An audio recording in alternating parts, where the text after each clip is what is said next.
Hi students, I wanted to show you how to do the final exam so that you can get ready for it. This is for biology semester A, and this is done in usually in the fall, the first semester.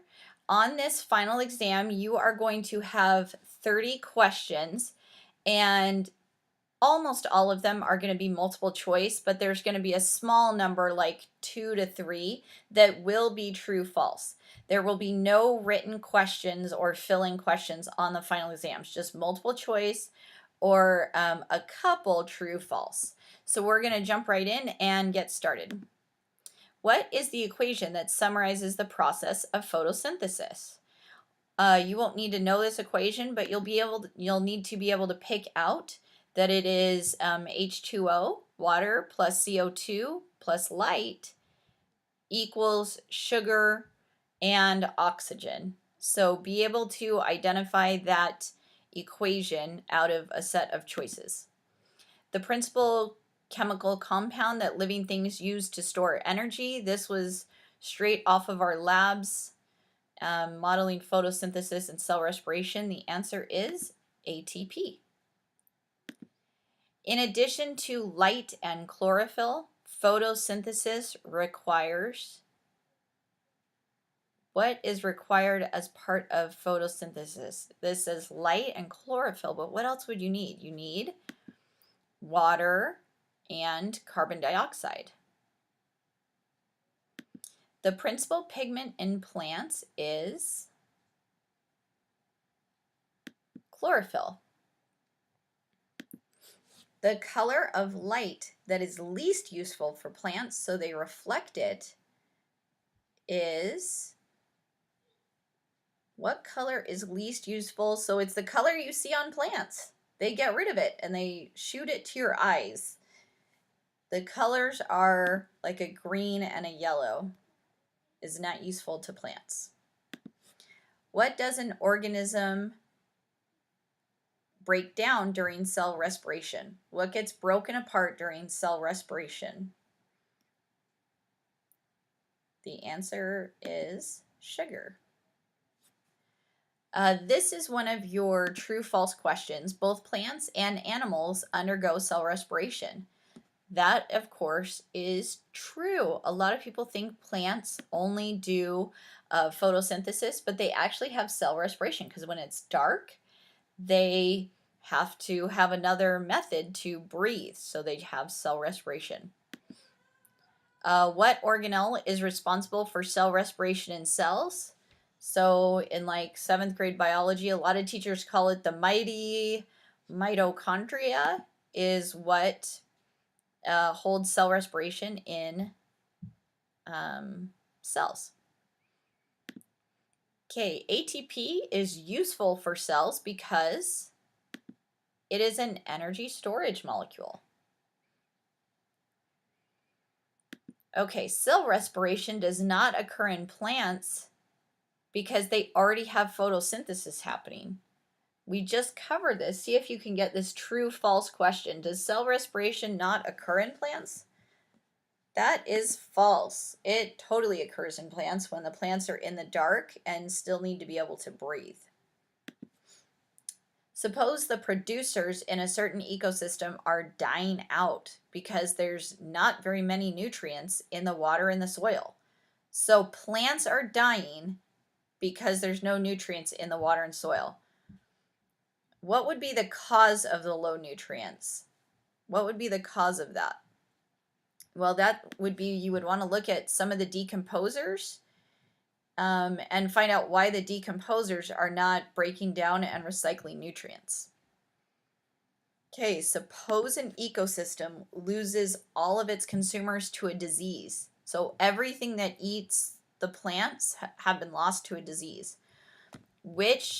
Or eats other animals. Which of the following scenarios would most likely happen? The ecosystem would become overgrown with plants if there were no consumers left. Okay, in parts of Africa, gazelles and lions are part of the same community. Gazelles are the food source for lions. How would an increase in lion birth rate likely affect the gazelles. So a lot more lions are suddenly born than before. How is that going to affect the gazelles? Well, probably the gazelle death rate would increase. A lot more gazelles are going to die because that's what the lions are eating. Okay, barnacles are often found attached to the whale's skin, causing no harm to the whale. If the barnacle and the whale are commensalists, which of these best describes the barnacle? So they want you to see if you know what the word commensalist means. And the answer is the barnacle benefits from its attachment to the whale, which it does. It gets fresh water and nutrients as the whale moves without it causing harm to the whale. I still wouldn't want barnacles attached to me, but we'll go with it. Okay, why might you find fewer photosynthetic organisms at deeper levels of the ocean? How come if they go to the deepest parts of the ocean, they don't find a lot of plants? And the answer is the sun's rays can't go that deep in the ocean. How do earthworms help cycle matter through the ecosystem? The answer is they break down dead material, releasing nutrients for use again. So that's the job of the decomposers. They help release new nutrients. Animal waste can be very harmful to aquatic biomes because they cause what kind of damage? They pollute the water with nutrients. That doesn't seem like that would be a big problem, but it can be because it can cause like blooms of like algae and things like that, that when they die, they choke off the fish and other things. So it's good in places that they're trying to protect to not have too much animal waste from pets and things like that going into the water. Animals that breed in ephemeral pools develop rapidly from birth to adult. Okay, now an ephemeral pool is a pool like if we get a tiny little rain in San Diego and there's, you know, a place like a valley area in between a few mountains that can hold some water. And every year that's like a seasonal little pool that fills up. How come the animals that grow in that, like say frogs, have to grow so rapidly? Why do they have to grow so rapidly? Because the pool will dry up after a really short period of time. So they have to hurry with their development. Why do nutrients collect at the bottom of lakes? Well, that's because organisms that lived in the water, they die and their bodies sink to the bottom, and that leaves nutrients for everything else. Water from melting sea ice often floats on top of the salty sea water. Why does it float? The answer is because fresh water is less dense than salt water. Where does the carbon from carbon dioxide end up during photosynthesis?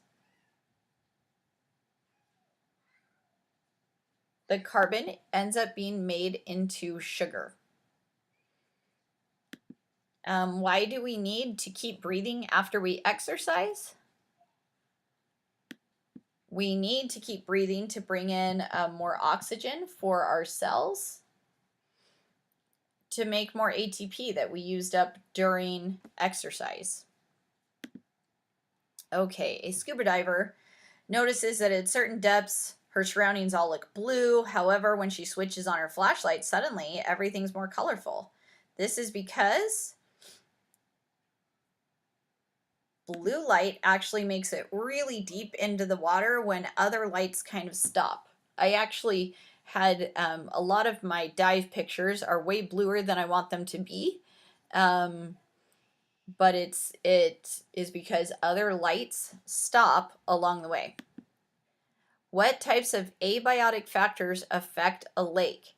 Okay, so lots of abiotic factors could affect a lake. Abiotic means non-living. So a lot of non-living things can affect a lake. So with this question, you don't need to memorize these answers, which are light, temperature, oxygen, and nutrient availability. You can memorize that, but you don't have to. Just pick out the answer that has all non-living things. So light is non-living, temperature is non-living, oxygen is non-living, and nutrient availability is non-living. All right, Frozen pieces of pure water ice are placed in a liquid. The ice sinks. What conclusion can you make? Why would a piece of pure water ice sink in a fluid? We don't know what this fluid is. It would be because the liquid is less dense than the water. Okay, and your final Jeopardy is, why can water in a cup be filled above the brim, like fill it all the way to the top and even above the top so it looks like there's this little like skin of water that's holding it? The answer is because the water has surface tension. Okay, so I went through that kind of fast. The point in being able to do that fast is YouTube can only hold 15 minutes, so I have to be shorter than 15 minutes in this. So I know I went a little fast, but you can rewind it and watch it as many times as you want and pause it as you go along. You will have 30 questions and answers. Today we went over 25. The last 5 questions will come exactly off of your last benchmark test that you have in the semester. You'll get the last 5 questions and their answers will come off of that. Other than that, to prepare for this final, I would watch this several times until you're getting most of them right. And that way you can go into the final knowing the questions and answers to 25 out of the 30 on the final exam. The final exam is generally taken at a proctored facility, so be prepared to come in and be ready to go. Take care, and I hope you prep well for the final.